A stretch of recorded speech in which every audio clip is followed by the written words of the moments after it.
chicos, chicas, bienvenidos. Vamos a resolver en este vídeo el examen de física que ha salido hoy en Andalucía.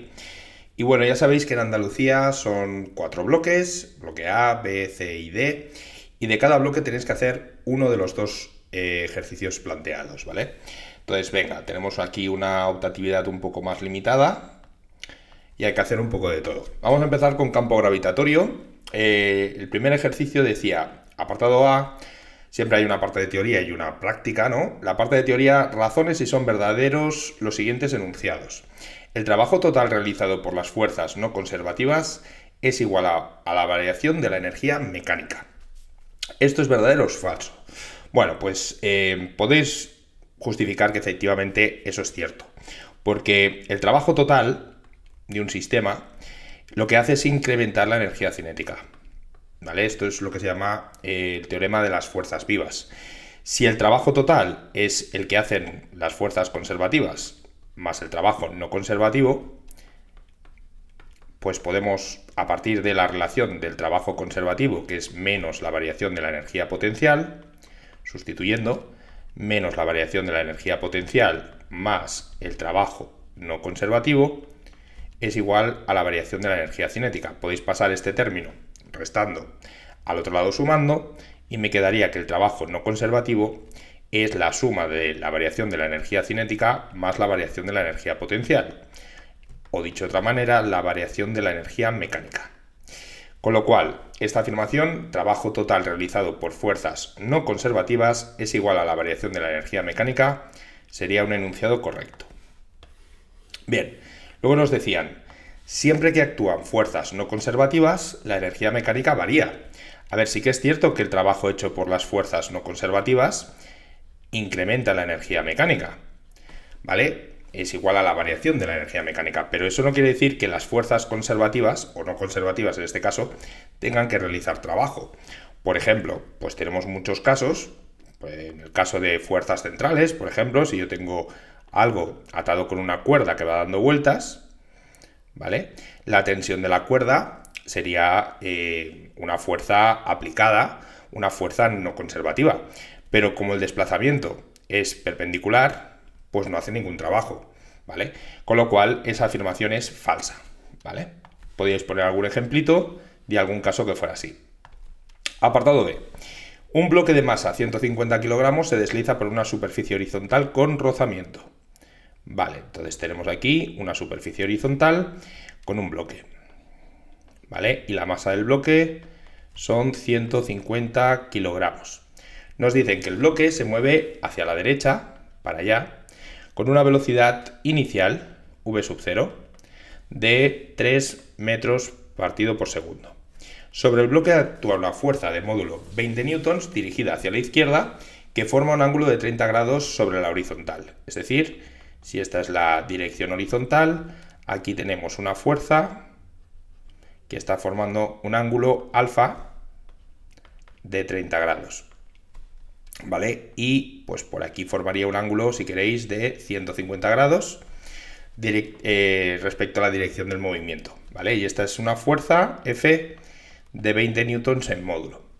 Vale, ¿qué más dice? Que recorriendo 25 metros hasta detenerse, es decir, de aquí a aquí, donde se para el bloque, hemos recorrido una distancia de 25 metros, ¿vale? Distancia 25 metros.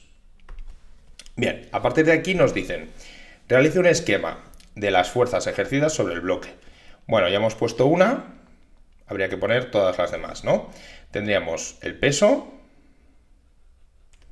que va dirigida para abajo, la fuerza normal, que va dirigida para arriba, y la fuerza de rozamiento, que iría dirigida en sentido contrario al desplazamiento siempre, ¿vale? Con esto ya tendríamos los esquemas de todas las fuerzas ejercidas sobre el bloque.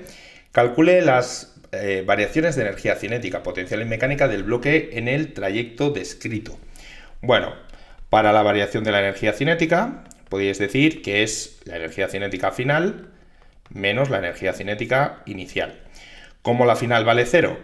Porque se acaba parando, la velocidad final vale 0, pues esto sería menos la energía cinética inicial. Es decir, un medio de la masa por la velocidad inicial al cuadrado. Sustituyendo me quedaba menos un medio por la masa, 150, por la velocidad inicial, que eran 3 al cuadrado. Bien, si os hacéis este cálculo, a mí me ha quedado menos 675 julios. ¿Vale? Esa sería la variación de la energía cinética. Menos 675 julios, me lo apunto por aquí. Vale, luego, ¿qué más nos pedían? Nos pedían también cuál había sido la variación de la energía potencial. Bueno, no hay variación de energía potencial. 0 julios. ¿Por qué? Pues porque no se está moviendo del suelo. Entonces, si yo fijo un potencial inicial, el potencial final va a seguir siendo el mismo, ¿vale? También lo podíais ver como que ninguna fuerza conservativa está realizando trabajo, porque la única fuerza conservativa que hay aquí sería el peso, y el peso está formando un ángulo de 90 grados con el desplazamiento, con lo cual el trabajo realizado por las fuerzas conservativas, es decir, el trabajo realizado por el peso, serían 0 julios, ¿vale? De hecho, una de las cosas que nos pedían a continuación es calcular el trabajo realizado por cada una de las fuerzas aplicadas sobre el bloque. Trabajo del peso, 0. Trabajo de la fuerza normal, 0 también. Acordaros que el trabajo se calcula como un producto escalar de la fuerza por el desplazamiento, ¿vale? Pues bien, el desplazamiento iba hacia la derecha y estas dos fuerzas eran perpendiculares, formando aquí un ángulo de 90. Y como esto es el módulo de F por el desplazamiento por el coseno del ángulo, si el ángulo es 90, pues esto vale 0, ¿vale? Luego teníamos la fuerza de rozamiento, que no podíamos calcular qué trabajo hace porque no sabemos cuánto valía el coeficiente de rozamiento, pero sí que podíamos trabajar con la fuerza aplicada, la fuerza F. Y esta fuerza está formando aquí un ángulo con el desplazamiento de 150 grados. Aplicando la fórmula sería 20 por el desplazamiento, que eran 25, por el coseno de 150, que os va a quedar negativo, ¿vale? Si hacíais este cálculo, a mí me ha quedado un trabajo de la fuerza aplicada, F, de menos 433 julios. ¿Vale? Entonces, ¿cómo podíamos averiguar el trabajo de la fuerza de rozamiento si no teníamos datos para hacerlo directamente? Bueno, pues como teníamos el cálculo de la variación de la energía cinética, ¿vale? Y el trabajo, hemos dicho antes que el trabajo no conservativo, en este caso era el único trabajo que había, el trabajo total es igual a la variación de la energía cinética, pues esto era justamente el trabajo hecho por la fuerza de rozamiento más el trabajo hecho por la fuerza aplicada, porque son las únicas fuerzas que trabajaban aquí. Y como esto es la variación de la energía cinética, pues podíais despejaros de aquí el trabajo hecho por la fuerza de rozamiento. Serían los menos 675 julios de la variación de energía cinética menos el trabajo de la fuerza F, es decir, más 433. Pues bien, si hacíais este cálculo, a mí me ha quedado menos 242 julios. Ese sería el trabajo hecho por la fuerza de rozamiento.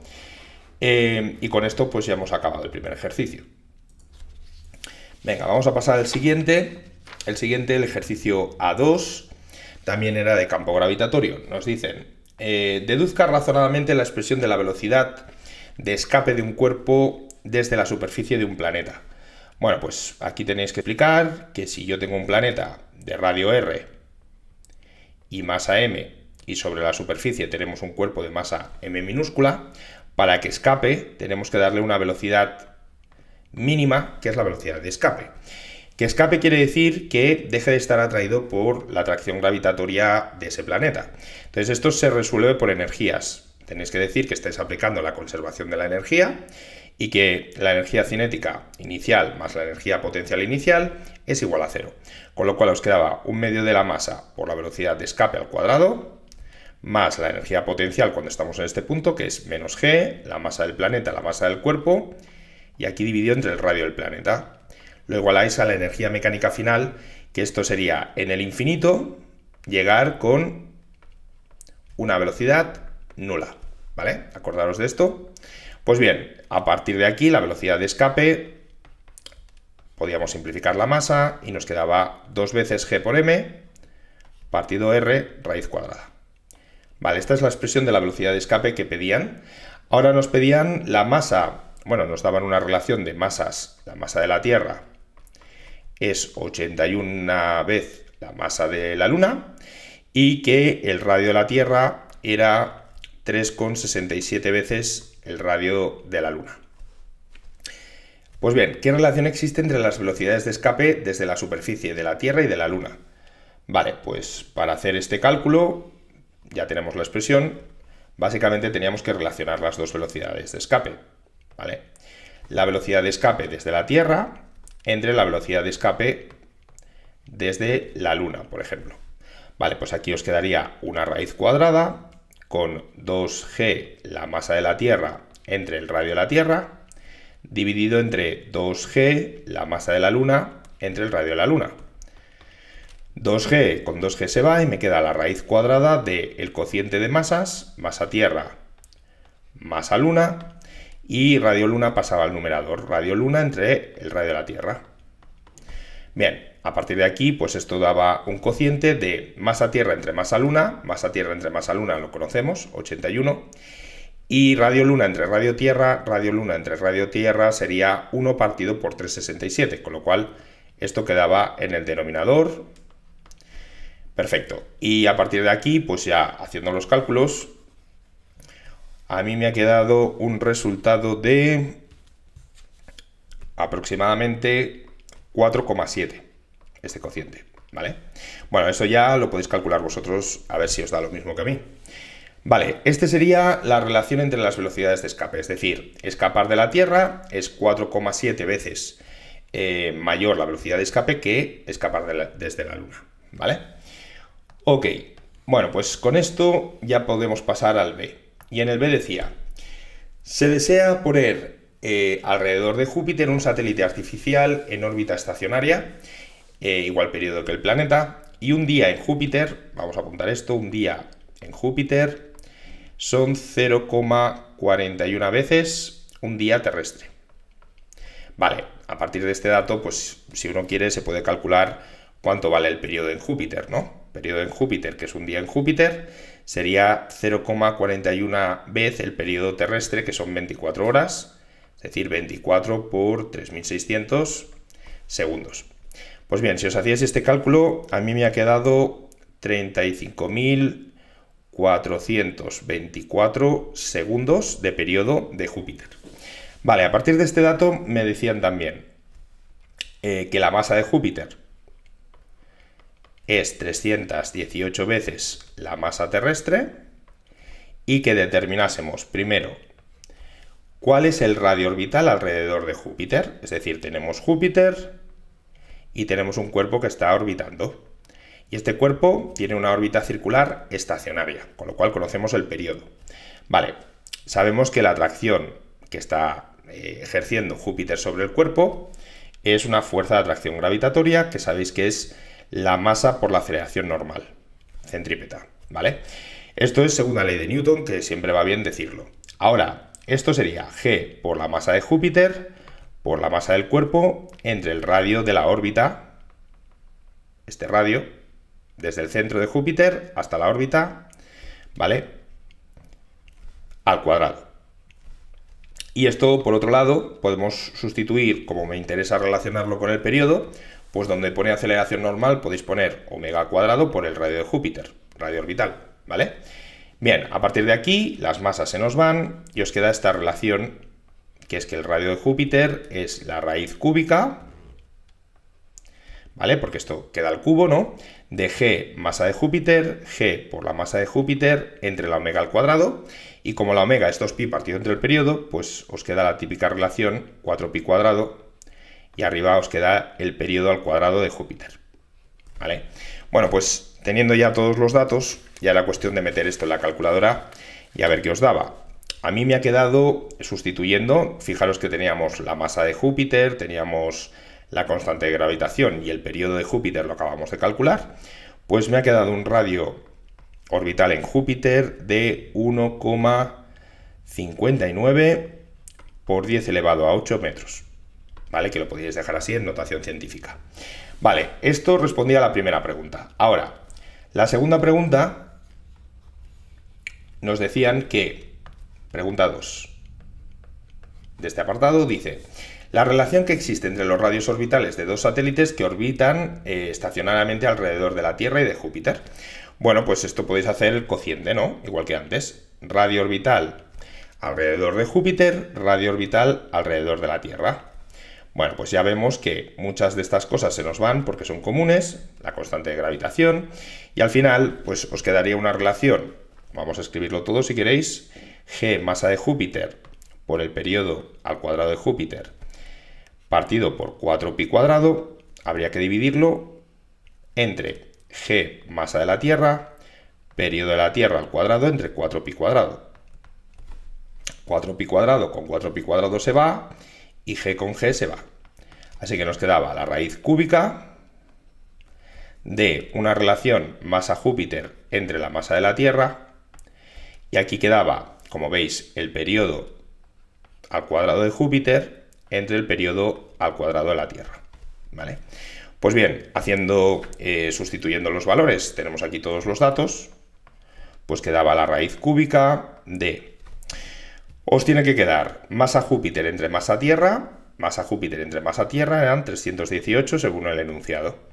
Y aquí el periodo de Júpiter dice que es 0,41 vez el periodo terrestre, con lo cual esto era 0,41 elevado al cuadrado. Le sacabais la raíz cúbica y aproximadamente os tiene que salir un cociente de 3,77. ¿Vale? Esta era la relación. Así que el radio orbital para una órbita estacionaria alrededor de Júpiter sería unas 3,77 veces el radio orbital en una órbita estacionaria alrededor de la Tierra. ¿Vale? Perfecto. Bueno, pues creo que con esto ya hemos resuelto el ejercicio de campo gravitatorio. Vamos con campo eléctrico. Vale, el B1 nos decían, campo electromagnético. Responda razonadamente a las siguientes cuestiones. ¿Puede ser nulo el flujo magnético a través de una espira colocada en una región en la que existe un campo magnético? La respuesta es que sí, claro que puede ser nulo, porque el flujo magnético se calcula como un producto escalar del vector campo por el vector superficie de la espira. Entonces, como esto es B por S por el coseno del ángulo, si tenemos la espira orientada de manera que forme un ángulo de 90 grados, ¿vale? Pues automáticamente no tendríais flujo. ¿Vale? El flujo sería nulo. Por lo tanto, esta afirmación es correcta. Sí, sí que puede. Ahora, el hecho de que la fuerza electromotriz inducida en una espira sea nula en un instante determinado, ¿implica que no hay flujo magnético en la espira en ese instante? Falso. No tiene por qué. Es decir, eso no es verdad, porque la fuerza electromotriz inducida, teníais que decir, a partir de la ley de Faraday-Lenz, es menos la derivada del flujo respecto del tiempo. Si esto vale cero, lo único que quiere decir es que el flujo, la derivada del flujo vale cero. Y eso de matemáticas sabéis que el flujo quiere decir que es uniforme o constante, ¿no? El flujo es constante. Pero esto puede ser porque, por ejemplo, sea siempre el mismo valor, puede ser porque haya alcanzado un máximo o un mínimo, o puede ser que sea cero, porque la derivada de cero vale cero. Así que realmente pueden darse todas esas circunstancias.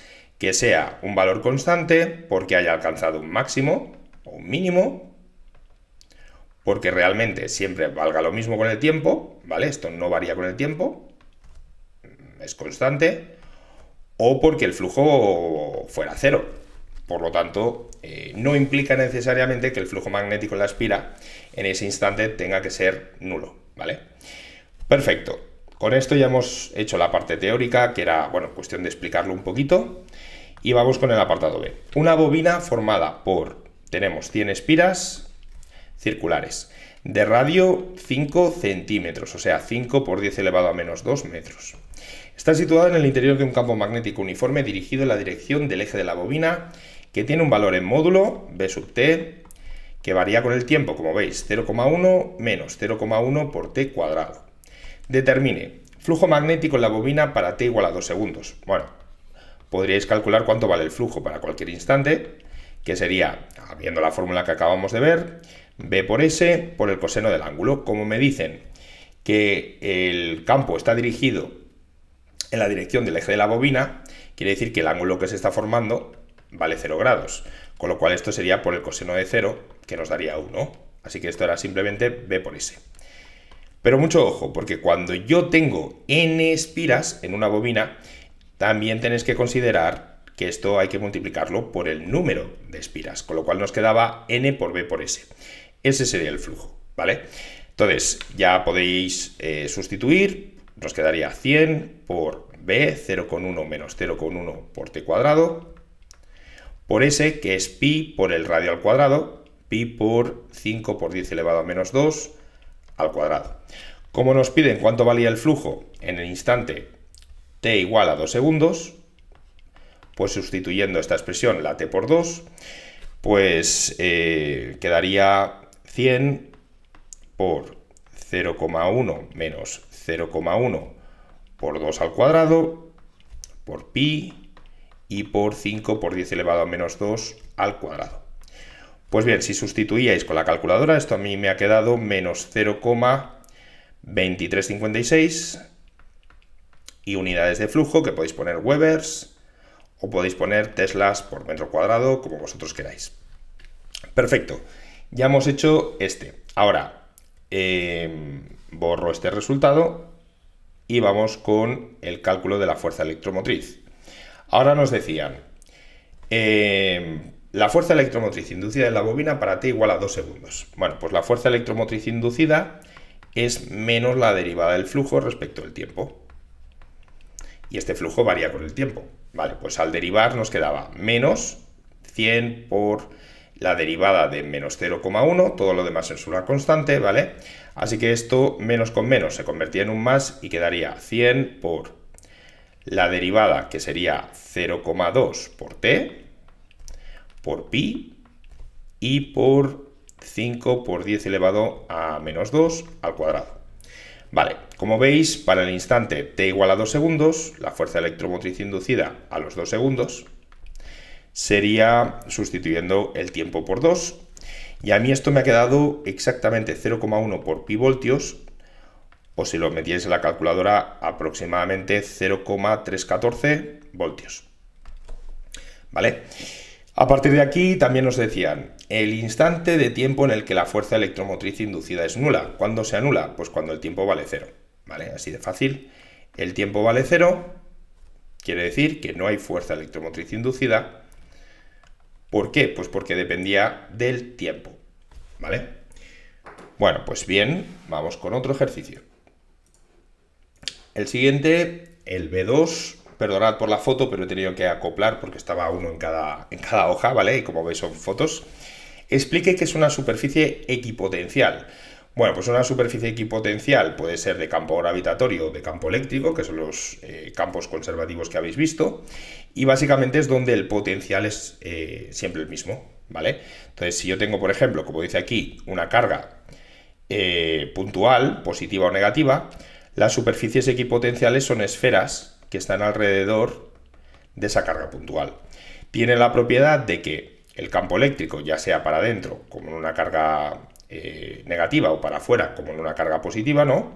Siempre va a ser perpendicular a las superficies equipotenciales en cada uno de esos puntos. Así que el potencial aquí siempre va a ser constante, ¿vale? Uniforme en toda la superficie. Bueno, pues esto es lo que teníais que explicar y decir que estas superficies eran esferas. Esferas, ya sea carga positiva o carga negativa, también serían esferas alrededor de la carga. ¿Vale? Esferitas que las podéis dibujar pues como vosotros queráis. ¿Vale? Algo así. Vale. Ok. Ahora nos pedían, razone el trabajo realizado por la fuerza eléctrica sobre una carga que se desplaza por una superficie equipotencial.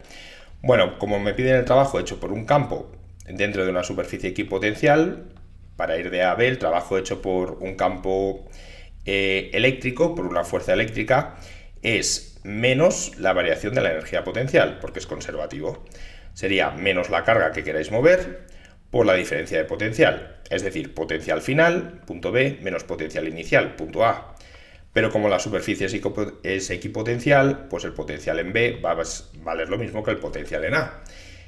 Así que nos quedaba un trabajo de 0 julios. Esto es lo que teníais que explicar un poquito y ya estaba la parte teórica. Vale, de la parte práctica, bueno, pues típico ejercicio de campo eléctrico, pero no era muy complicado.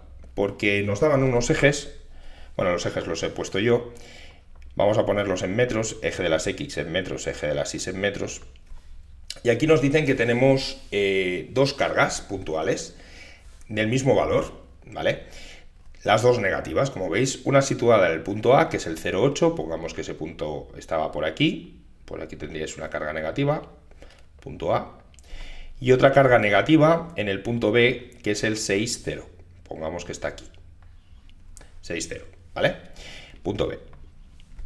Y una tercera carga de valor menos 1,5 por 10 a la menos 6, situada en el punto P. Claro, el punto P tiene coordenadas 3, 4, o sea, justo a la mitad de este segmento, entre el 0 y B, y justo a la mitad del segmento entre 0 y A. Aquí estaba el punto P.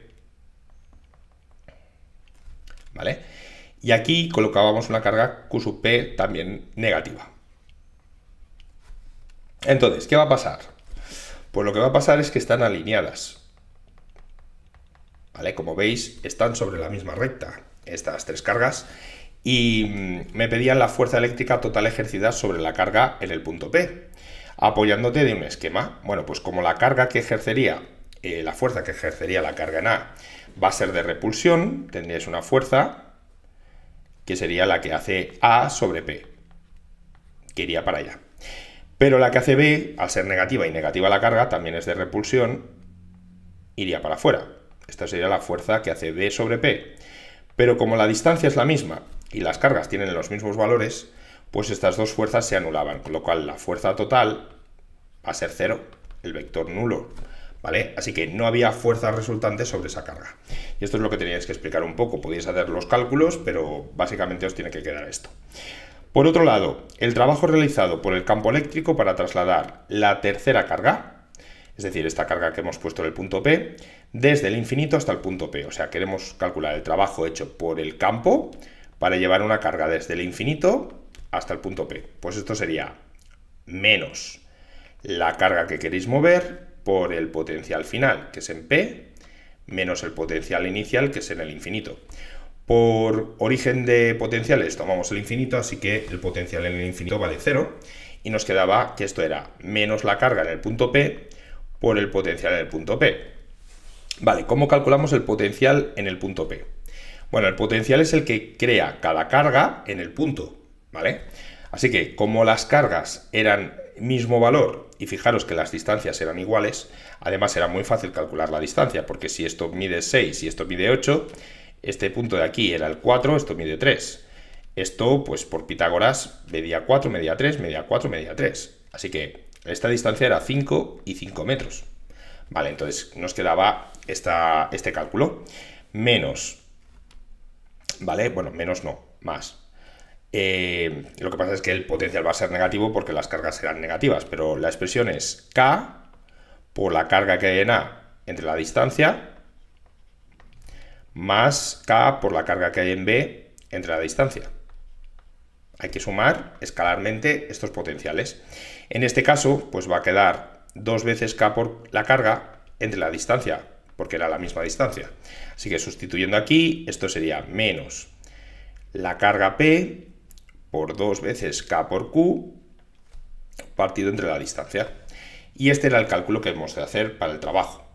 Así que ya puedo sustituir los valores, me quedaría un trabajo seguramente negativo. ¿Por qué? Pues porque una carga negativa me cuesta traerla cuando hay dos cargas negativas aquí, ¿no? Desde el infinito.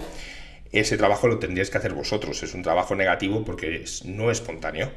Bien, pues sería menos la carga Q sub P, que tenía este valor, menos 1,5 por 10 elevado a menos 6, lo multiplicabais por 2, por la K, que es 9 por 10 elevado a 9, y por el valor de la carga Q, que era menos 1,2 por 10 elevado a menos 6, todo ello dividido por la distancia que hemos quedado, que era 5 metros.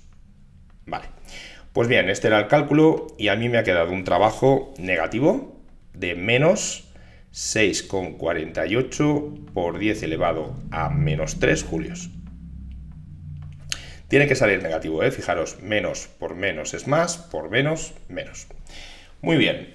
Vale, pues creo que con esto ya hemos hecho este ejercicio, el B2. Vamos a pasar al siguiente bloque, que era bloque de vibraciones y ondas. Bueno, pues el primer ejercicio, el C1, nos decían que demostremos razonadamente que a partir de la ecuación de una onda, cómo varían la velocidad y la aceleración máxima de oscilación de una onda armónica en las siguientes situaciones. Bueno, me están hablando de la velocidad y aceleración máxima de oscilación. Si yo tengo una onda de ecuación general y de xt, que es la amplitud, y podéis poner aquí un seno, un coseno, da igual, omega t, y aquí puede ir más o menos k por x, más una fase inicial, y me piden la velocidad a la que oscila, pues tengo que hacer la derivada de y respecto del tiempo. Al hacer esta derivada me queda a por omega por el coseno, porque estoy aplicando aquí la regla de la cadena. Bien, ¿cuál es el valor máximo? Pues esto que tenéis aquí delante. Así que el valor máximo de oscilación va a ser a omega. Si volvemos a derivar, sacaríamos la aceleración. Es la derivada de la velocidad de oscilación respecto del tiempo. Ahora aparecería un menos a y volvería a salir una omega. Vale, nos quedaría omega t más menos k por x más la fase inicial. Bien, ¿cuál es el valor máximo entonces de la aceleración? Pues la aceleración máxima va a ser, en valor absoluto, obviamente, a por omega al cuadrado. Vale, pues esto era lo que nosotros teníamos que deducir para empezar. Y a partir de aquí, pues ya podemos decir qué pasa en estos casos. ¿Qué pasa si se duplica la amplitud? Si yo tengo una amplitud que sea el doble, ¿qué va a pasar con la velocidad máxima? Pues que va a ser 2 veces la amplitud por la omega, quedándonos 2 veces la velocidad máxima. ¿Vale? ¿Qué va a pasar con la nueva aceleración? Pues lo mismo, ¿no? Que va a ser 2 veces la amplitud por la omega al cuadrado, quedándome 2 veces la aceleración máxima. Así que en ambos casos lo que está pasando es que se duplican, ¿vale? Se duplica la aceleración y se duplica la velocidad de oscilación. Ahora, ¿qué pasaría si mantenemos la amplitud constante, pero duplicamos la frecuencia? Si duplicamos la frecuencia, estamos duplicando la frecuencia angular, con lo cual tenemos una omega que va a ser el doble de la omega original. Pues tendríamos una nueva velocidad, que ahora, cambiando la omega por 2 omega, pues quedaría de nuevo 2 a omega. Es decir, 2 veces la velocidad máxima, se vuelve a duplicar. Pero cuando nos calculamos cómo varía la aceleración, pues vemos que tendríamos 2 omega al cuadrado, quedándonos un 4 por a por omega al cuadrado. Es decir, 4 veces la aceleración máxima. Entonces, en este caso, la velocidad se duplica, pero la aceleración máxima se cuadruplica, ¿vale? Y esto es un poco lo que teníais que explicar en este caso. Bien. A partir de aquí nos daban un ejercicio.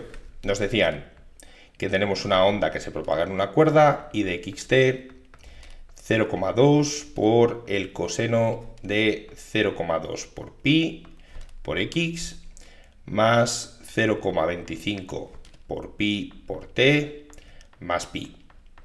Nos dicen que todo está en el sistema internacional, ¿vale? Entonces, calcule razonadamente.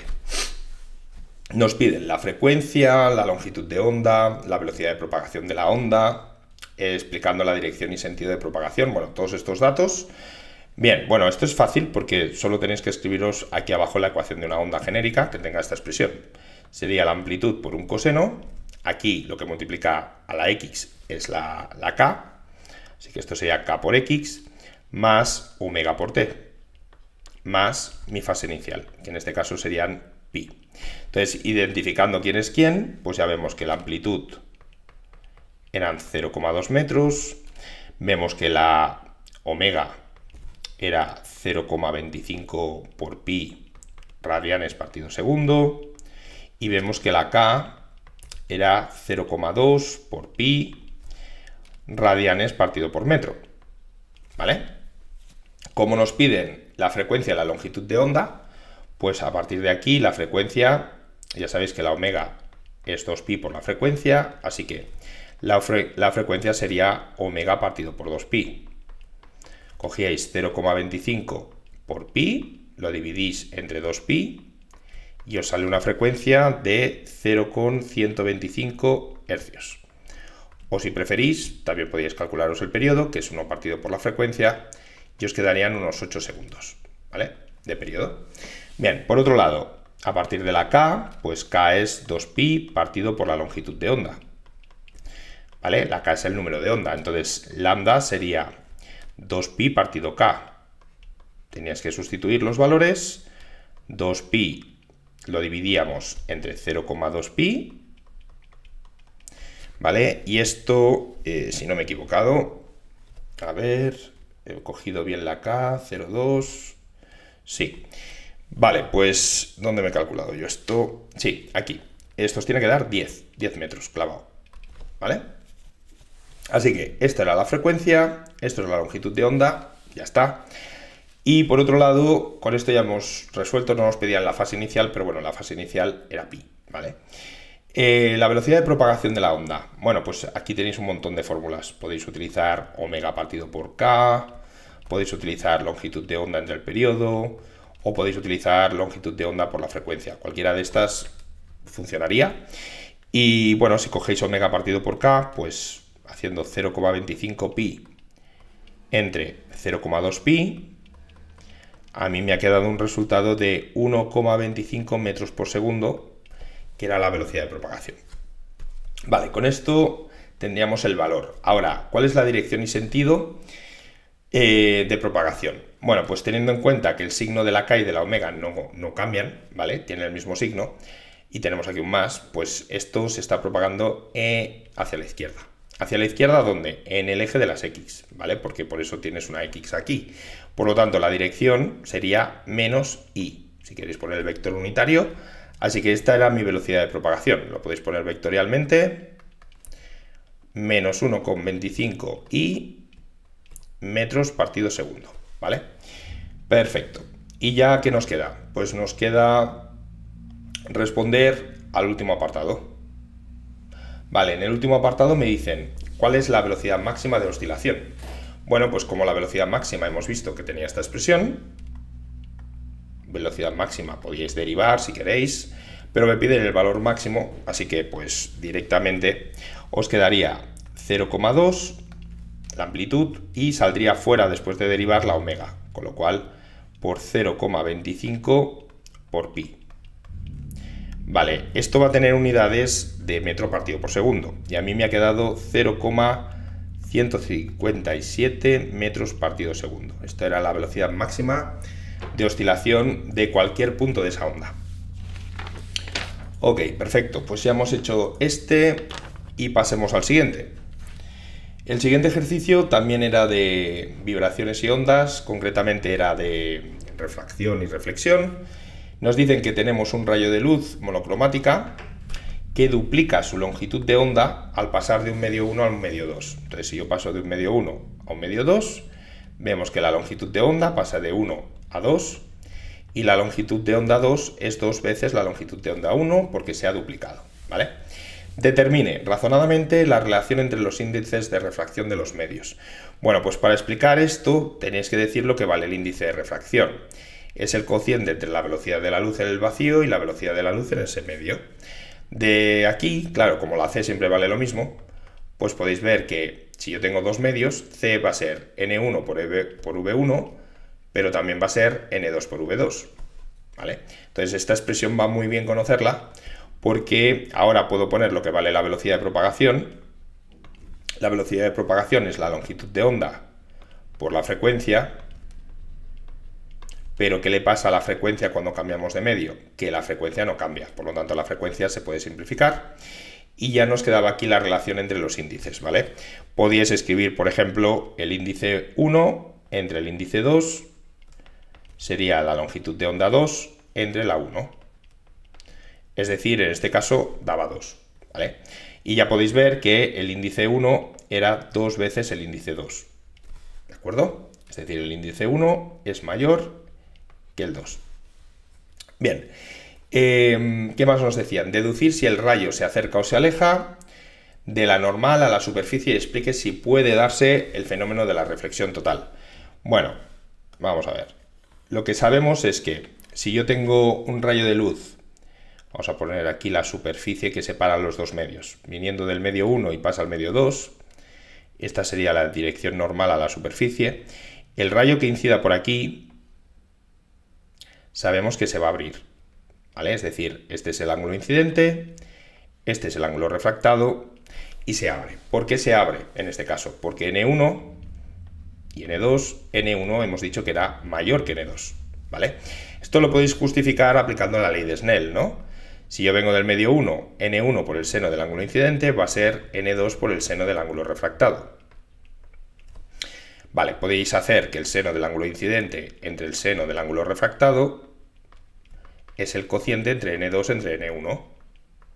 Pero como hemos dicho que N2 entre N1, esto os daría un número que es un medio, menor que 1, pues estamos diciendo que forzosamente si el seno 1 incidente es menor que el seno del ángulo refractado, y estos ángulos siempre son de 90, entre 0 y 90, pues el ángulo incidente tiene que ser menor que el ángulo refractado. Dicho de otra manera, el rayo se va a abrir, ¿vale? Y todo esto hay que justificarlo, ¿vale? Lo podéis justificar matemáticamente, pero bueno, hay que explicar un poquito que estáis aplicando la ley de Snell, etc. Vale, así que la respuesta es que el rayo se aleja de la normal a la superficie, en este caso, se aleja. ¿Y se puede dar el fenómeno de la reflexión total? Sí, claro que sí. En este caso sí, porque puede pasar que incidas con un ángulo y que este rayo pase a ser de 90. Y si pasamos de este valor, si estamos por encima del ángulo límite, pues no va a haber refracción. Todos los rayos solamente se reflejarían y por lo tanto tendríamos el fenómeno de la reflexión interna total. Bien. Bueno, pues esto es lo que había que explicar un poco en la parte de teoría. Ahora, la parte práctica dice así: sobre una lámina, de caras planas y paralelas, rodeada de aire, es decir, aquí está la lámina, con un índice, voy a llamarlo N sub L, y aquí tenemos el aire, aire y aire, ¿vale? Con un índice que es el índice del aire, que ya sabéis que vale 1, aparte que lo da como dato. Pues bien, incide un rayo de luz monocromática, que quiere decir que solo tiene una longitud de onda, ¿no? Un solo color, formando un ángulo de 80 grados respecto a la dirección normal. Pongamos que incidía, pues yo qué sé, por aquí, y este sería el rayo incidente, ¿no? Y este es el ángulo I, que vale 80 grados. ¿Qué va a pasar? Bueno, fijaros que estamos pasando de un índice menor a uno mayor. Por lo tanto, esto se me va a acercar a la normal. Y aquí volvería a alejarse de la normal. De hecho, es la situación en la que los rayos incidente y emergente de la lámina van a ser paralelos. Pero bueno, tenemos aquí, como veis, nos ha aparecido, voy a dibujarlo de otro color para que se vea bien, un triángulo aquí. Un triángulo rectángulo, ¿no? Bien, me dicen, teniendo en cuenta que la longitud de onda del rayo en la lámina, aquí dentro, vale 3 veces lambda 0 partido por 4, siendo lambda 0 la longitud de onda en el aire, aquí fuera, me piden, hay el índice de refracción de la lámina. Bueno, acabamos de ver que el índice del aire por la longitud de onda va a ser el índice de la lámina por la longitud de onda, que es 3 veces lambda 0 partido 4. Pues bien, despejando de aquí, os quedaba que esto valía 4 tercios, ¿no? Porque este se me va con este, esto vale 1, 4 tercios, ¿vale? Bueno, yo lo dejo así indicado y ya está, 4 tercios. Perfecto. Ya hemos respondido al apartado I, que era simplemente calcularse esto. Calcule el ángulo de refracción en la lámina, es decir, este, me están pidiendo R, y representa un esquema de la trayectoria del rayo. Bueno, eso ya lo he hecho. Para calcular R, aplicábamos de nuevo la ley de Snell, ¿vale? Pues venga, lo hago por aquí. Ley de Snell para el ejercicio apartado 2.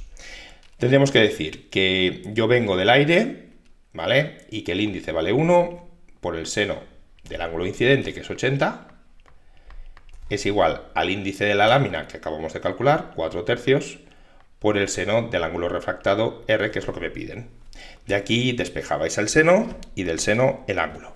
Pues bien, esto os tiene que dar un valor de ángulo. A mí me ha dado un ángulo de 47,61 grados, ¿vale? Muy facilito, solamente teníais que sustituir y despejar y hacer los cálculos con la calculadora y ya está. Vale, y había un apartado más, el 3, que me dicen obtener el espesor, o sea, el espesor de la lámina se refiere a esto, ¿vale? Sabiendo que el rayo tarda un tiempo de 5,28 por 10 elevado a menos 10 segundos en atravesarla. Claro, el rayo, ¿dónde la atraviesa? Pues es el tiempo que tarda en pasar de este punto, este es el rayo, a este punto. Vale, como me están diciendo el tiempo y yo me puedo calcular la velocidad, pues será un ejercicio de calcularse el espacio recorrido, ¿vale? El espacio recorrido aquí podéis llamar distancia d. Vale, pues la distancia sería la velocidad por el tiempo, ¿no? La velocidad es la velocidad de propagación en la lámina, ¿vale? ¿Y cuál es esa velocidad? Pues sabemos que como el índice de refracción en la lámina es c partido v, pues a partir de aquí podíais deducir que es c partido por el índice de refracción en la lámina. Es decir, 3 por 10 elevado a 8 entre 4 tercios. Metíais esto en la calculadora, os tiene que dar una velocidad de 2,25 por 10 elevado a 8 metros por segundo. A partir de la velocidad sacábamos la distancia, ¿vale? 2,25 por 10 elevado a 8 por el tiempo, que hemos dicho que eran 5,28 por 10 elevado a menos 10. Y esto os daba una distancia total de, lo he dejado en metros, 0,1188. También lo podéis dejar en centímetros. Vale, pues esa es la distancia recorrida dentro de la lámina. Ahora ya es simplemente aplicar aquí trigonometría, ¿no? Como quiero el espesor, voy a haceros un pequeño zoom. Tenemos esto. ¿Vale? ¿Conocemos este ángulo? Sí, es el ángulo refractado. ¿Conocemos esta hipotenusa? Sí, es la distancia. Y me están pidiendo el cateto adyacente al ángulo. Pues esto se relaciona con el coseno, ¿vale?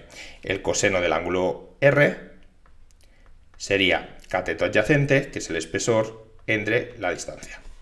¿Vale? Entonces a partir de aquí ya estaba. El espesor sería la distancia por el coseno de R. Poníais esto en la calculadora, 0,1188 por el coseno de 47,60 ¿cuánto hemos dicho? 61. Y ya tendríamos el espesor, ¿vale? Bueno, pues os pongo aquí lo que me ha quedado el espesor. A mí me ha dado 0,08 metros, es decir, unos 8 centímetros aproximadamente, ¿vale? Quedaba bastante exacto, de hecho. Muy bien, bueno, pues ya hemos hecho este de aquí, C2. Vamos ya a pasar con el último bloque de física del siglo XX. Vale, física relativista, cuántica, nuclear y de partículas. Bueno, pues aquí nos dicen que justifiquemos aplicando los principios, indicando qué principios aplicamos, cuáles de las siguientes reacciones nucleares propuestas no produce los productos mencionados. Bueno, a ver, la primera reacción tenemos el nitrógeno con un número másico de 14 y un número atómico de 7, más un neutrón. Los neutrones ya sabéis que tiene un nucleón, 0 protones, ¿no? Y esto da el carbono 14 más un protón. Bueno, pues aquí, ¿cuál es el principio que aplica? Pues las leyes de Fajans y Soddy. Fajans, Soddy. ¿Vale? Soddy creo que se escribe así, con una D.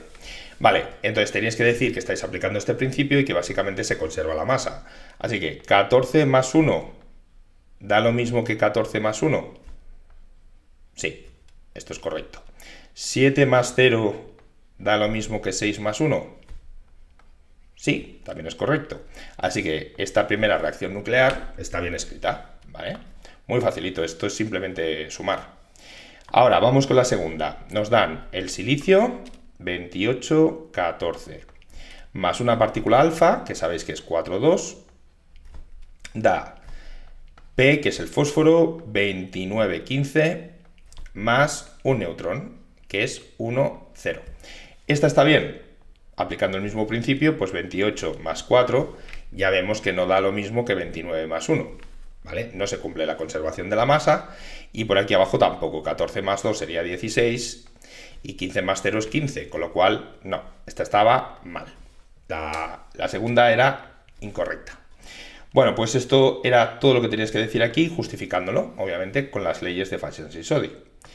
Vale, vamos con la siguiente pregunta, que era la típica de calcularse el defecto de masa de una reacción, ¿vale? La masa que varía entre reactivos y productos, y a partir de ahí la energía liberada en una reacción que en principio es una reacción como estamos viendo, el uranio se rompe, ¿no? Por lo tanto, esto es una fisión, ¿no? Una fisión nuclear. Vale, entonces, ¿qué tenemos aquí?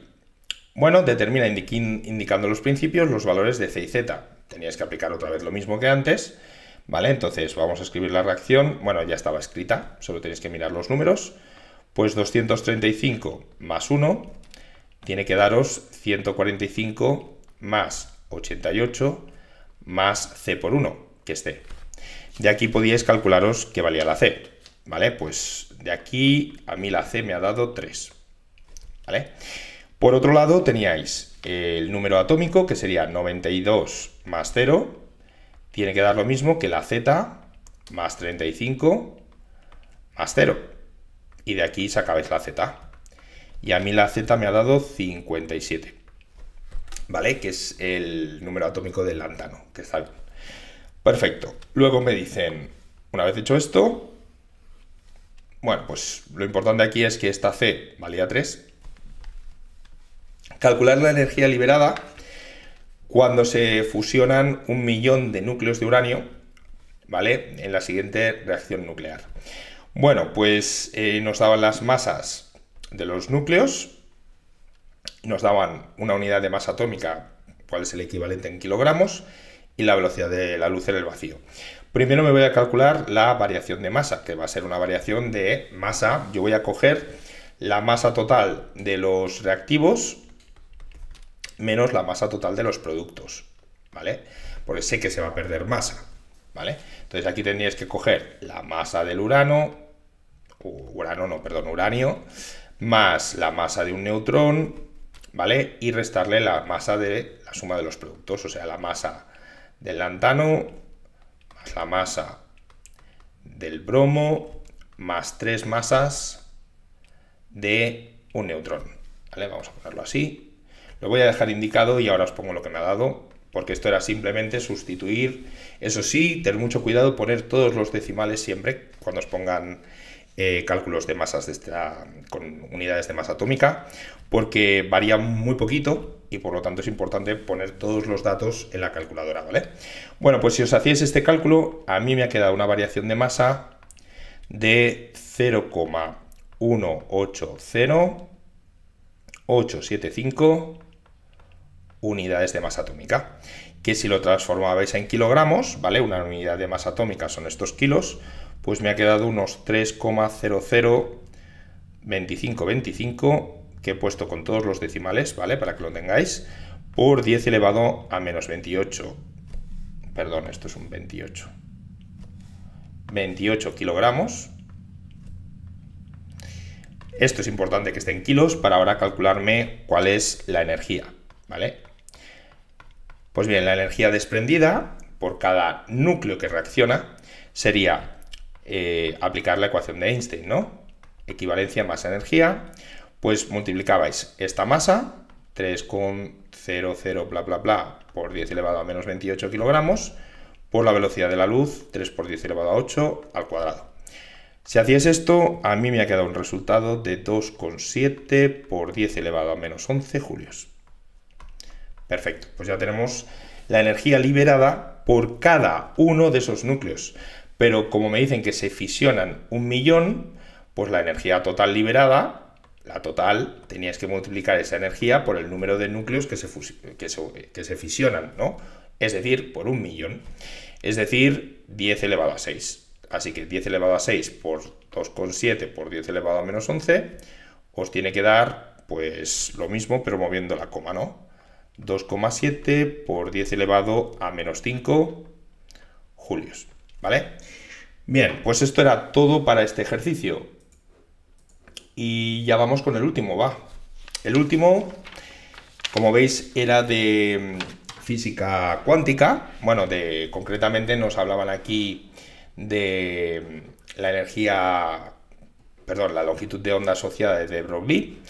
Y dice, bueno, esto no había que explicar gran cosa, era más de calculitos.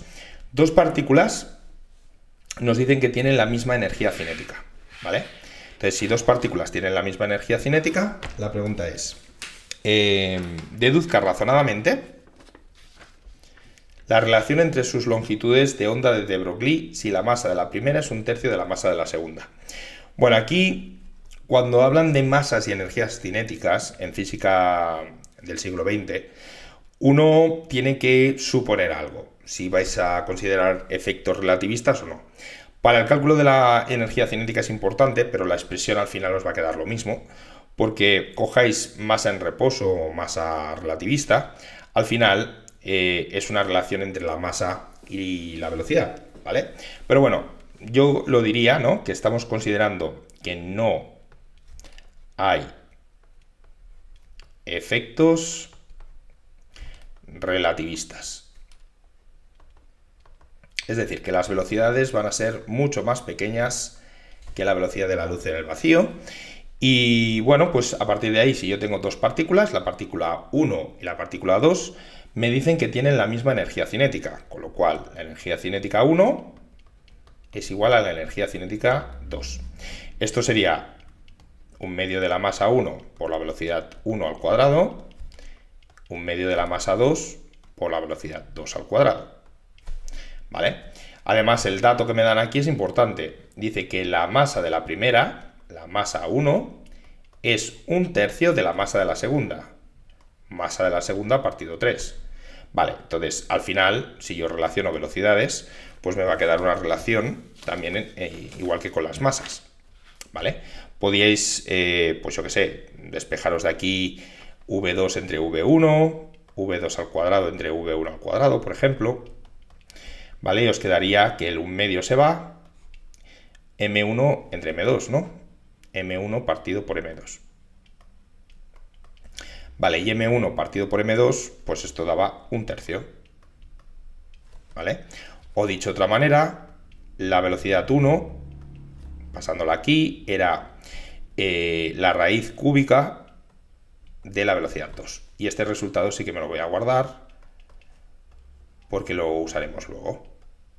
Vale, esto lo deducíais a partir del dato que decía de que las energías cinéticas eran iguales.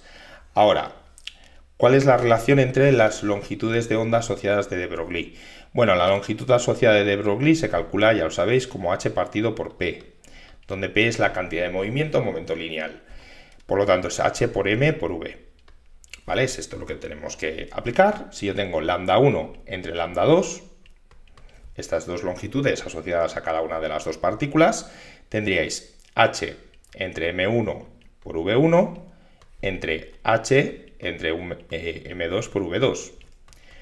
H se van y me queda masa 2 v2 masa 1 v1, ¿no? Perfecto.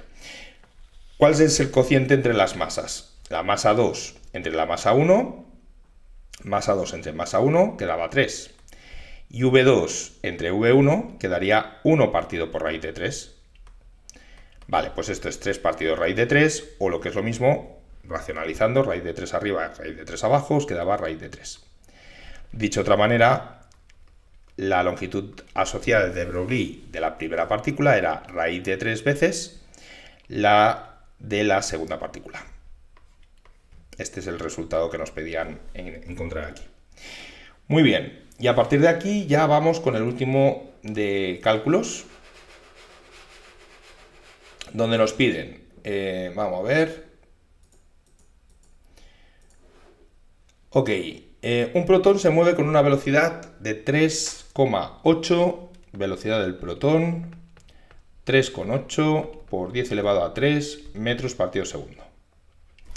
Vale, determinar razonadamente, como veis esta velocidad es mucho más pequeña que la velocidad de la luz en el vacío. Podríais seguir diciendo que no consideramos efectos relativistas, ¿vale? Determinar razonadamente la longitud de onda de de Broglie asociada a dicho protón.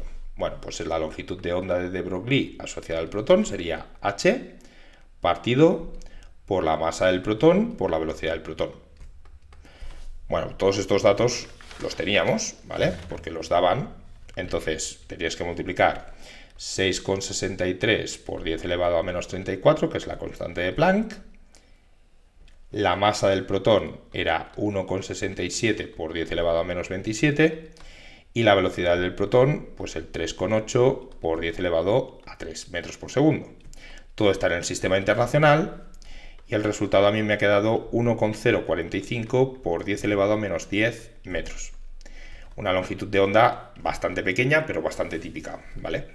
Ahora, por otro lado me dicen, ¿cuál es la energía cinética de un electrón que tuviera igual momento lineal que el protón?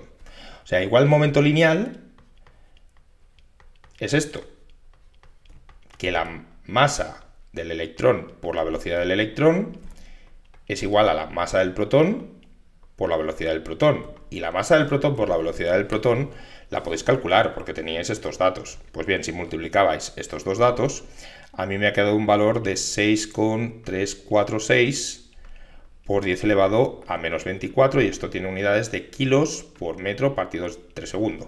Esto por un lado. Pues bien, si sabemos que esta relación se cumple, ¿cuál es la energía del protón? Bueno, pues la energía cinética del electrón sería 1/2 de la masa del electrón por la velocidad del electrón al cuadrado. Aquí lo que podemos hacer, pues es multiplicar arriba y abajo por la masa del electrón,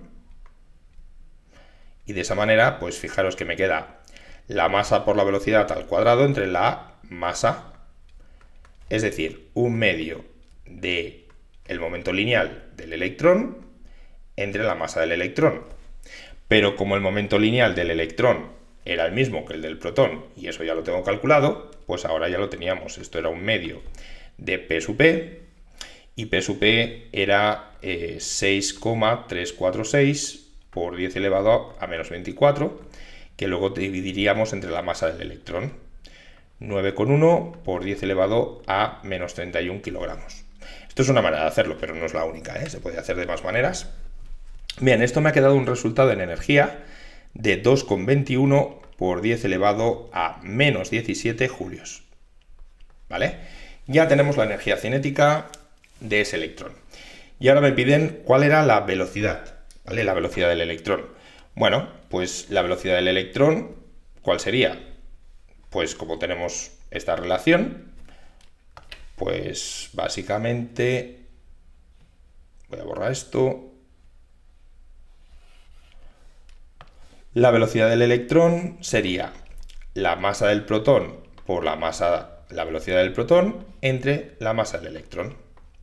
Que esto la verdad es que no me lo he calculado porque no había visto ni la pregunta.